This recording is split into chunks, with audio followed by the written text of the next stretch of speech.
Myanmar বাহিনী যেটা আছে, যেটা আপনারা বলেন কি বলেন তাপকাগো, বাট আমি এটা বলি মিয়ানমার সেনাবাহিনী যেটা,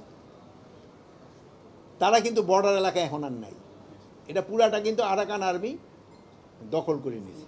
এখন মিয়ানমার আর্মির সাথে আরাকান আর্মির একটা যুদ্ধ চলছে। এখানে আমাদের আরএসও রয়ে গেছে, প্লাস আরসা রয়ে গেছে। তাদের ভিতর ওই এলাকাটা একটা সমস্যা এলাকা, বাট আমাদের আইন শৃঙ্খলা বাহিনী কিন্তু ওখানে মোটামুটি ভালো কাজ করতেছে, পরিস্থিতি মোটামুটি একটা নিয়ন্ত্রণের ভিতরেই রাখছে। কিন্তু যেগুলো তাদের যে ইন্টারনাল সমস্যাগুলি অনেক সময় আমাদের এখানে, যেমন প্রতিবেশীর কোনো একটা ঘটনা আছে পাশে, যেমন আশা পড়ে এইটা, এই জন্য ধরেন যে মিয়ানমার যে আরাকান আর্মিটা, এটা কিন্তু বেঁচে আছে এই মাদকের উপরে।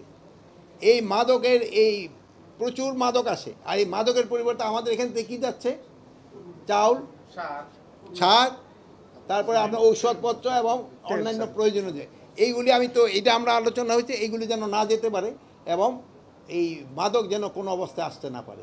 মাদকটা কিন্তু একটা চিন্তা করেন, এটা কিন্তু আমাদের পুরো সমাজটা নষ্ট করে দিবে। আর এই এলাকায় কক্সবাজারের বেল্টেই তো আমাদের সবচেয়ে, অন্যান্য বেল্ট দিয়ে আসে না তা না, কিন্তু এই এলাকাতে কিন্তু সবচেয়ে বেশি আছে। এই জন্য আমরা এখানে ফোর্সের সংখ্যা বাড়িয়েছি এবং আমরা আশা করি যে এটা আস্তে আস্তে কমে আনবে। আমার মনে হয় মাদকের সমস্যাটা কিছুটা কমে আসছে, এলিমিনেট হয়নি, এটা সত্যি।